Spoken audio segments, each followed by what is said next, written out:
Welcome to संघर्ष.com। आज है 23 दिसंबर 2023 और 23 दिसंबर 2023 से करंट अफेयर्स के जितने भी इंपॉर्टेंट क्वेश्चन बन सकते हैं सारे हम इस वीडियो में डिस्कस करेंगे और हर क्वेश्चन से रिलेटेड इंपॉर्टेंट फैक्ट भी मैं आपको बताऊंगा।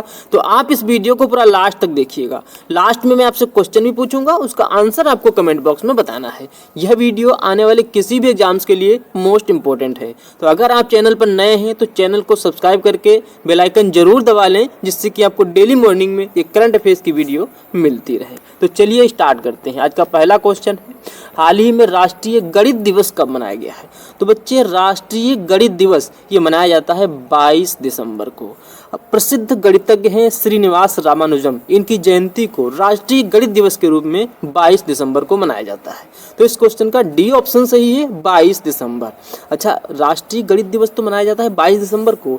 राष्ट्रीय विज्ञान दिवस कब मनाया जाता है? तो राष्ट्रीय विज्ञान दिवस मनाया जाता है 28 फरवरी को, क्योंकि 28 फरवरी 1928 को रमन इफेक्ट की खोज हुई थी, इसलिए प्रतिवर्ष 28 फरवरी को राष्ट्रीय विज्ञान दिवस के रूप में मनाया जाता है। अच्छा, 14 मार्च को मनाया जाता है पाई डे। क्या मनाया जाता है? तो 14 मार्च को पाई दिवस के रूप में मनाया जाता है। और 14 सितंबर को मनाया जाता है हिंदी दिवस और 10 जनवरी को विश्व हिंदी दिवस के रूप में मनाया जाता है। अच्छा, 29 जून को राष्ट्रीय सांख्यिकी दिवस मनाया जाता है। राष्ट्रीय सांख्यिकी दिवस 29 जून को मनाया जाता है, परंतु विश्व सांख्यिकी दिवस मनाया जाता है 20 अक्टूबर को। 5 सितंबर को शिक्षक दिवस के रूप में मनाते हैं और 5 अक्टूबर को मनाया जाता है विश्व शिक्षक दिवस। 14 सितंबर को हिंदी दिवस के रूप में मनाते हैं। अच्छा, 14 सितंबर को हिंदी दिवस क्यों मनाते हैं? क्योंकि 14 सितंबर 1949 को हमारी संविधान सभा ने हिंदी को संघ की राजभाषा के रूप में स्वीकार किया था, इसलिए प्रत्येक वर्ष 14 सितंबर को हिंदी दिवस के रूप में मनाते हैं। याद रखिए, अपने देश भारत की कोई भी राष्ट्रभाषा नहीं है। हिंदी भारत की राजभाषा है, परंतु राष्ट्रभाषा कोई नहीं है। 14 सितंबर 1949 को हमारी संविधान सभा ने हिंदी को राजभाषा के रूप में स्वीकार किया था, इसलिए 14 सितंबर को हिंदी दिवस के रूप में मनाते हैं। 21 फरवरी को अंतर्राष्ट्रीय मातृभाषा दिवस के रूप में मनाया जाता है। 14 नवंबर को बाल दिवस के रूप में मनाया जाता है। पूर्व प्रधानमंत्री पंडित जवाहरलाल नेहरू जी के जन्म दिवस को 14 नवंबर को बाल दिवस के रूप में मनाते हैं। 17 नवंबर को मनाया जाता है अंतर्राष्ट्रीय छात्र दिवस। नेक्स्ट क्वेश्चन है, और आज इस वीडियो का मोस्ट इंपॉर्टेंट क्वेश्चन है, हाल ही में 75वें गणतंत्र दिवस 2024 में किस देश के राष्ट्रपति मुख्य अतिथि होंगे? तो बच्चे, 75वें गणतंत्र दिवस 2024 में फ्रांस के राष्ट्रपति मुख्य अतिथि होंगे। इस क्वेश्चन का बी ऑप्शन सही है, फ्रांस। अच्छा, इनका नाम क्या है? तो इनका नाम है इमैनुअल मैक्रोन। क्या है ना? Emmanuel Macron. अच्छा, 6वीं बार है जब कोई फ्रांसीसी नेता गणतंत्र दिवस पर मुख्य अतिथि के रूप में आमंत्रित किया गया है। अच्छा, हमारे प्राइम मिनिस्टर नरेंद्र मोदी ये भी कुछ दिन पूर्व फ्रांस गए हुए थे। 14 जुलाई को फ्रांस की बेस्टल्ट परेड में हमारे प्राइम मिनिस्टर नरेंद्र मोदी विशिष्ट अतिथि के रूप में फ्रांस की नेशनल डे परेड में शामिल हुए थे, और यहीं पर हमारे प्राइम मिनिस्टर नरेंद्र मोदी को फ्रांस के सर्वोच्च सम्मान grand cross of the legion of honour से सम्मानित किया गया था। ये आप याद रखिएगा। और जो ये फ्रांस के राष्ट्रपति इमैनुअल मैक्रोन हैं, ये भी सितंबर में भारत की अध्यक्षता में G20 शिखर सम्मेलन में भाग लेने के लिए भारत आए थे, और अब गणतंत्र दिवस यानी 26 जनवरी 2024 को मुख्य अतिथि के रूप में भारत आएंगे। फ्रांस की बात है तो फ्रांस की कैपिटल है पेरिस, फ्रांस की करेंसी है यूरो, और फ्रांस की जो प्रेसिडेंट हैं वह इमैनुअल मैक्रोन। अच्छा, इस बार तो इमैनुअल मैक्रोन आ रहे हैं, पिछली बार इस 2024 में, अगले वर्ष इमैनुअल मैक्रोन आ रहे हैं। इस बार 2023 में गणतंत्र दिवस पर मुख्य अतिथि कौन था? तो इस बार 2023 में गणतंत्र दिवस के मुख्य अतिथि थे इजिप्ट यानी मिस्र के राष्ट्रपति अब्दुल फतेह अल सीसी। अब गणतंत्र दिवस 23 में किस राज्य की झांकी को सर्वप्रथम घोषित किया गया था? जो कमेटी ने जो डिसाइड किया था उसके अनुसार उत्तराखंड फर्स्ट पे था, महाराष्ट्र सेकंड पे था और उत्तर प्रदेश थर्ड पे था। जिसको हम लोग डिसाइड करते हैं, आप डिसाइड करते हैं, यानी मोस्ट पॉपुलर चॉइस कैटेगरी में गुजरात फर्स्ट पे था, उत्तर प्रदेश सेकंड पे था और महाराष्ट्र थर्ड पे था। आप याद रखिएगा। अच्छा, भारत के प्रथम गणतंत्र दिवस परेड में मुख्य अतिथि कौन थे? तो भारत के प्रथम गणतंत्र दिवस परेड में मुख्य अतिथि थे इंडोनेशिया के राष्ट्रपति सुकर्णो। 26 जनवरी 1950 को गणतंत्र दिवस में मुख्य अतिथि थे इंडोनेशिया के राष्ट्रपति सुकर्णो, और 1951 में मुख्य अतिथि थे नेपाल के राजा त्रिभुवनवीर विक्रम शाह। 52 में कोई नहीं था और 53 में कोई नहीं था। अच्छा, ये भी आप याद रखिएगा, 1954 से लेकर 1955 तक 1950 से लेकर 1954 तक, 1915 से लेकर 1954 तक गणतंत्र दिवस परेड अलग अलग स्थानों पर आयोजित होती थी, जैसे रामलीला मैदान, लाल किला, इरविन गार्डन। परंतु 1955 से 1955 से जो हमारी गणतंत्र दिवस परेड है वो लगातार राजपथ का नाम बदलकर अब कर्तव्य पथ कर दिया गया है। लगातार 1955 से जो गणतंत्र दिवस की परेड है वो कर्तव्य पथ पर आयोजित हो रही है। और जब पहली बार 1955 में गणतंत्र दिवस परेड कर्तव्य पथ पर आयोजित हुई तो वहाँ मुख्य अतिथि कौन थे? तब मुख्य अतिथि थे पाकिस्तान के गवर्नर जनरल मलिक गुलाम अहमद खान। ये आपके लिए इम्पोर्टेंट है क्योंकि पाकिस्तान से तो अपनी बनती नहीं है, तो पाकिस्तान के गवर्नर जनरल आए थे, इसलिए इम्पोर्टेंट है मलिक गुलाम अहमद खान। और इसलिए इम्पोर्टेंट है क्योंकि पहली बार कर्तव्य पथ पूर्ण नाव राजपथ पर पहली बार गणतंत्र दिवस परेड आयोजित हुई, इसलिए भी आपके लिए इम्पोर्टेंट बनता है। अच्छा, 1961 में कोई महिला मुख्य अतिथि थी, प्रथम महिला मुख्य अतिथि गणतंत्र दिवस परेड में थी एलिजाबेथ सेकेंड, ये 1961 में आई थी।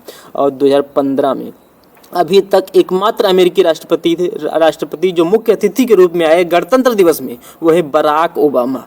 अभी जो बिडेन को भी निमंत्रण दिया गया था, अगर वो आते तो दूसरे बनते, लेकिन वो नहीं आए, तो अमेरिका के राष्ट्रपति बराक ओबामा ये गणतंत्र दिवस परेड में शामिल होने वाले एकमात्र अमेरिकी राष्ट्रपति ही ये 2015 में आए थे।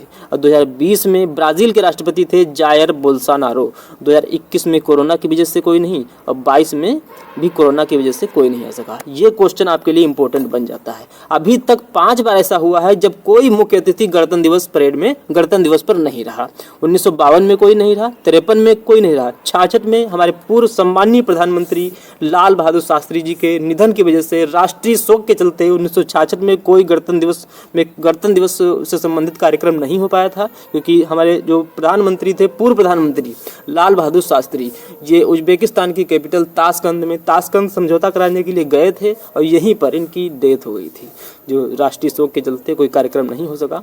2021 और 22 में कोरोना की वजह से कोई नहीं, तो टोटल 5 बार ऐसा हुआ है जब गणतंत्र दिवस में कोई मुख्य अतिथि नहीं रहा, ये आप याद रखिएगा। अच्छा, मोहम्मद इरफान अली ये गुयाना के राष्ट्रपति हैं। मोहम्मद इरफान अली गुयाना के राष्ट्रपति हैं। और ये 9 जनवरी को हम प्रवासी भारतीय दिवस मनाते हैं, तो प्रवासी भारतीय दिवस के मुख्य अतिथि थे गुयाना के राष्ट्रपति मोहम्मद इरफान अली, आप ध्यान रखिए। 8वें रायसीना डायलॉग की मुख्य अतिथि थी इटली की प्राइम मिनिस्टर जियोर्जियो मेलानी। और भारत के सर्वोच्च न्यायालय की स्थापना दिवस पर मुख्य अतिथि थे सिंगापुर के मुख्य न्यायाधीश सुंदरेश मेनन। नेक्स्ट क्वेश्चन है, हाल ही में किस खिलाड़ी ने अपना पद्मश्री पुरस्कार लौटा दिया है? तो बच्चे, ये एक दुखद घटना है। अभी हमारे खिलाड़ी हैं, पहलवान है बजरंग पूनिया, इन्होंने अपना पद्मश्री पुरस्कार लौटा दिया है। तो इस क्वेश्चन का बी ऑप्शन सही है। एक्चुअल में हमारा जो भारतीय कुश्ती महासंघ है ये काफ़ी लंबे समय से चर्चा में है, काफ़ी लंबे समय से विवादों में चला आ रहा है। बहुत सारे प्रदर्शन किए हैं भारतीय कुश्ती महासंघ ने। तब उस समय भारतीय कुश्ती महासंघ के अध्यक्ष थे ब्रजभूषण सिंह, इनको हटाया गया था। उसके बाद में अभी संजय सिंह को, ये ब्रजभूषण सिंह के करीबी हैं संजय सिंह, इनको भारतीय कुश्ती महासंघ का अध्यक्ष बनाया गया है। जिस दिन ये अध्यक्ष बने थे, जैसे ही संजय सिंह भारतीय कुश्ती महासंघ के अध्यक्ष बने, वैसे ही साक्षी मलिक ने संन्यास की घोषणा कर दी थी।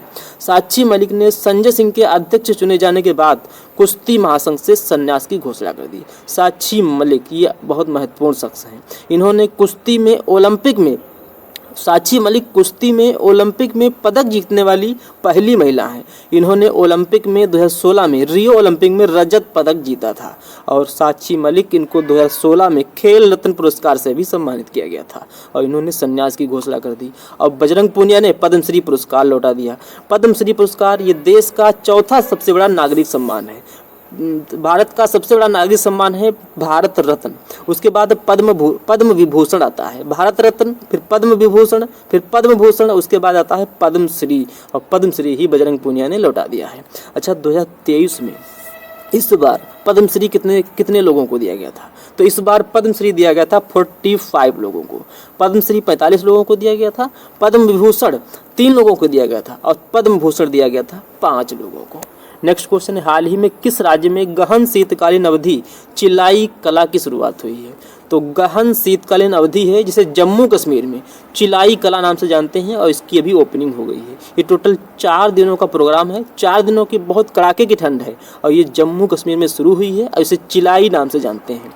जो ये टोटल 40 दिन का प्रोग्राम है। पहले 40 दिन इसे पहले 20 दिन इसे चिलाई कला नाम से जानते हैं। यहाँ पे बहुत कड़ाके की ठंड होती है, 20 दिन चलता है। उसके बाद में फिर चिलाई खुर्द लगता है, ठंड थोड़ी कम पड़ जाती है, ये 10 दिनों तक रहता है। उसके बाद में लगता है चिलाई बच्चे, यहाँ पर ठंड और कम पड़ जाती है। तो अब चिलाई कला की शुरुआत हुई है। इसकी शुरुआत हो जाती है 21 दिसंबर को और तो टोटल कार्यक्रम 40 दिन का है। एक्चुअल में बात यह है, जम्मू कश्मीर में पहलगांव के पास, जम्मू कश्मीर में पहलगांव के आसपास कई क्षेत्रों में जो टेम्परेचर है वो 0 डिग्री से नीचे पहुंच जाता है, जिससे वहां पर डल झील जम जाती है और आसपास में जितने भी जलाशय हैं वह सब जम जाते हैं। इवन नलों का पानी भी जम जाता है। और यह जो सिचुएशन है यह कश्मीर में लगभग 40 दिन रहती है और इस सिचुएशन को वहाँ चिलाई नाम से जानते हैं। इसके 3 फॉर्मेट हैं। तो इस क्वेश्चन का ए ऑप्शन सही है, जम्मू कश्मीर।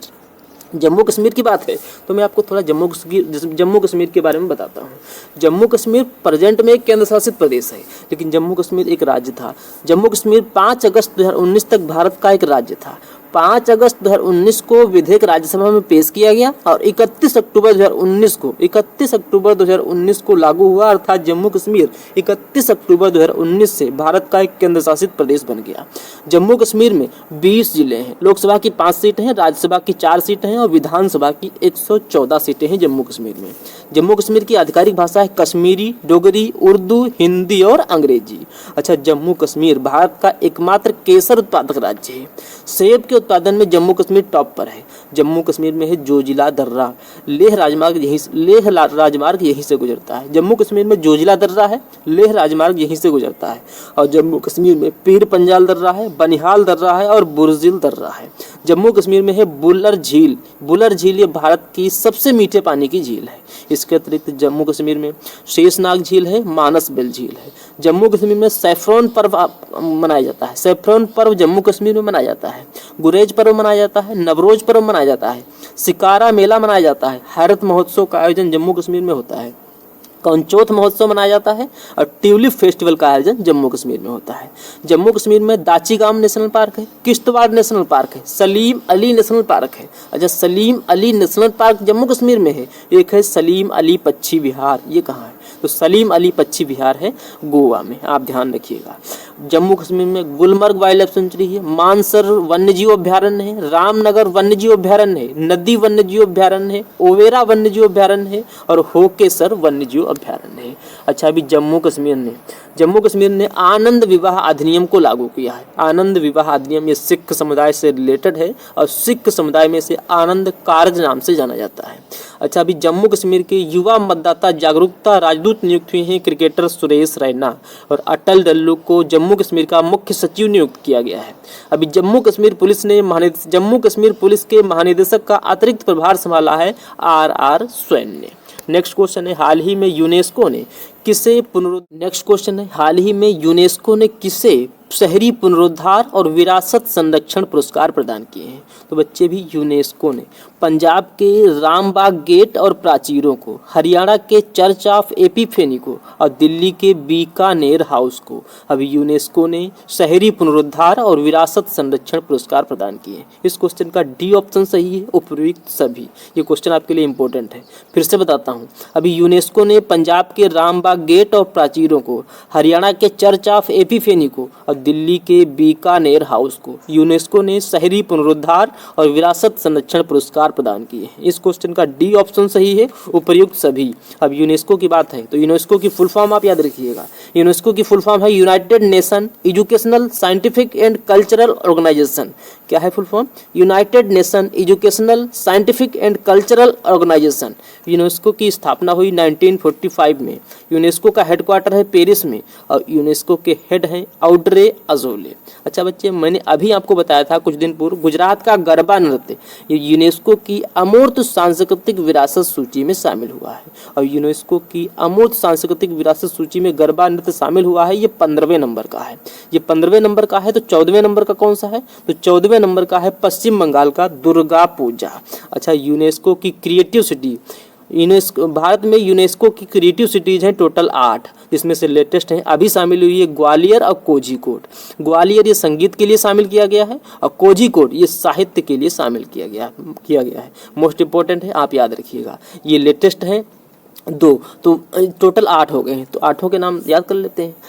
पहला है जयपुर, दूसरा है वाराणसी, तीसरा है चेन्नई, चौथा है हैदराबाद, पांचवा है मुंबई और छठा है श्रीनगर। और लेटेस्ट 2 ये हैं ग्वालियर और कोझिकोड, ये इंपॉर्टेंट है। अभी पश्चिम बंगाल में स्थित शांति निकेतन को यूनेस्को की विश्व धरोहर सूची में शामिल किया गया है और यह भारत का 41वां विश्व धरोहर स्थल बन गया है। उसके बाद मैंने आपको बताया था कर्नाटक के होयसला मंदिरों को यूनेस्को की विश्व धरोहर सूची में शामिल किया गया था और ये भारत का 42वां यूनेस्को स्थल बना था। तो भारत में टोटल जो विश्व धरोहर सूची में शामिल स्थल हैं वो 42 हो गए हैं। 41वां आपका है पंजाब का शांति निकेतन, 40वां है गुजरात का धौलावीरा और ये 42वां बन गया है कर्नाटक के होयसला मंदिर। आप ध्यान रखिएगा। अच्छा, प्रत्येक वर्ष विश्व धरोहर स्थल मनाया कब जाता है? तो प्रत्येक वर्ष विश्व धरोहर स्थल मनाया जाता है 18 अप्रैल को। कब मनाया जाता है? 18 अप्रैल को। अच्छा, एक इम्पोर्टेंट चीज और है, यूनेस्को द्वारा घोषित world network of biosphere reserve कितने हैं भारत में? तो यूनेस्को द्वारा घोषित world network of biosphere reserve Bharat में है 12। कितने हैं? 12। और अभी जो लेटेस्ट जुड़ा है जो 12वां है वो है पन्ना नेशनल पार्क। कौन है? पन्ना नेशनल पार्क यूनेस्को द्वारा घोषित world network of biosphere reserve में शामिल होने वाला भारत का सबसे लेटेस्ट है, 12वां है पन्ना नेशनल पार्क। इतना आप ध्यान रखिएगा। अच्छा, अभी हाल ही में किन्हें मरणोपरांत वीर चक्र से सम्मानित किया गया है? तो मरणोपरांत वीर चक्र से सम्मानित किया गया है हमारे सम्मानीय दिवंगत वाइस एडमिरल बिनॉय रॉय चौधरी को। तो इस क्वेश्चन का ए ऑप्शन सही है, बिनॉय रॉय चौधरी। अच्छा, ये जो तीनों नाम लिखे हुए हैं इनको अभी Dhyan Chand lifetime achievement award से सम्मानित किया गया था। मैंने आपको बताया था जितने भी खेल अवार्ड दिए गए हैं मैं आपको सभी याद करा दूंगा। ये जो तीनों नाम लिखे हुए हैं, इस बार ध्यानचंद लाइफ टाइम अवार्ड 3 लोगों को दिया गया है। वो 3 ये हैं, मनीषा कंवर, अविनाश कुमार शर्मा और कविता। जिसमें मंजीषा कंवर ये बैडमिंटन से है, अविनाश कुमार शर्मा ये हॉकी से है और कविता ये कबड्डी से है। का से कविता, का से कबड्डी। कविता कबड्डी से हैं, अविनाश कुमार शर्मा हॉकी से हैं और मंजीषा कंवर ये बैडमिंटन से हैं। अच्छा, द्रोणाचार्य पुरस्कार ये 5 लोगों को दिया जाएगा। 5 लोगों को दिया जाएगा द्रोणाचार्य पुरस्कार। ये कोच को दिया जाता है। पहला है महावीर सैनी को द्रोणाचार्य पुरस्कार दिया जाएगा, आरबी रमेश को दिया जाएगा, शिवेंद्र सिंह को दिया जाएगा, गणेश इब्राहिम को दिया जाएगा और ललित कुमार को दिया जाएगा। आप इनके खेल भी याद रखिएगा। महावीर सैनी ये पैरा एथलेटिक्स से हैं, आरबी रमेश शतरंज से हैं, शिवेंद्र सिंह हॉकी से हैं, गणेश इब्राहिम मलखंभ से हैं और ललित कुमार कुश्ती से हैं। ये द्रोणाचार्य पुरस्कार 2023 के लिए नॉमिनेट किए गए हैं और ये तीनों नाम ध्यानचंद लाइफ टाइम पुरस्कार के लिए नॉमिनेट किए गए हैं। नेक्स्ट क्वेश्चन है, हाल ही में किस राज्य सरकार ने निमोनिया से निपटने के लिए सांस अभियान शुरू किया है? तो निमोनिया से निपटने के लिए सांस अभियान शुरू किया है मणिपुर ने। इस क्वेश्चन का सी ऑप्शन सही है, मणिपुर। अब मणिपुर की बात है तो मणिपुर की कैपिटल है इम्फाल। मणिपुर के चीफ मिनिस्टर हैं यन बीरेन सिंह और मणिपुर की गवर्नर हैं अनुसुईया उइके। अच्छा, हाल ही में संस्कृति मंत्रालय ने मेरा गाँव मेरी धरोहर प्रोजेक्ट शुरू किया है। ये क्या है? तो एक गाँव का मानचित्रण और दस्तावेजीकरण करने के लिए संस्कृति मंत्रालय ने मेरा गांव मेरी धरोहर प्रोजेक्ट शुरू किया है।